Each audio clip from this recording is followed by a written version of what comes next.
Hello and welcome back to another episode of English with Chris presents English Word of the Day.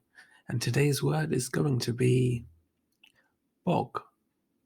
So let's dive in and take a closer look at the word bog. As you've heard, I'm pronouncing it bog. So that's the correct pronunciation for this word. And this word is a noun. So if we look at the definition, we can see that particularly when we're talking about geography, that a bog is wet, spongy ground. So looking at an example, we can see we have, but presently the traveller's horse sank in up to the girths, and he observed to the boy, I thought you said that this bog had a hard bottom. Okay, so this was clearly a misjudgment. So this bog did not have a hard bottom, which obviously meant that they had nothing to support themselves and they were going to sink effectively. Okay, moving on to the second example. The railway ultimately was made to float on the bog.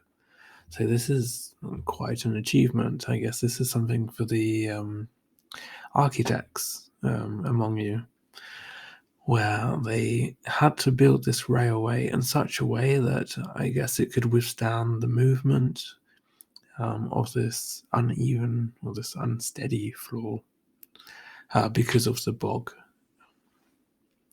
So, of course, if we have wet, spongy ground, it's going to mean that the ground is not going to be able to support the weight, in which case they had to orchestrate this in such a way that it could do that. Okay, now looking at the last one. Grapes are grown on the mountainsides, cranberries on the boglands near the coast, and nuts in the SE. I actually didn't know that cranberries were grown in bogs, so this was something new for me. Those of you that maybe live near to these areas could maybe explain a bit more about the process involved there. But yes, so apparently cranberries are grown on the boglands near the coast. So I would assume that cranberries that need this sort of wet, soggy ground in order to grow. I can imagine that there would be a lot of nutrients in the ground there, so it probably makes sense. Anyway, so that's going to be it for our examples. Now I'm going to ask you, as always, if you can write a sentence using the word, and in this case, the word is bog. Can you remember yesterday's word of the day? If you can, what was it? What is the definition, the meaning? And write your answers in the comments below if you can. I always look forward to reading those. Thank you for those of you that take the time to write some comments. Very much appreciated.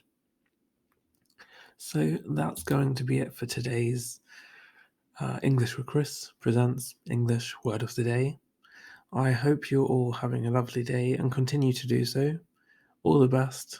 See you again tomorrow. Bye bye for now.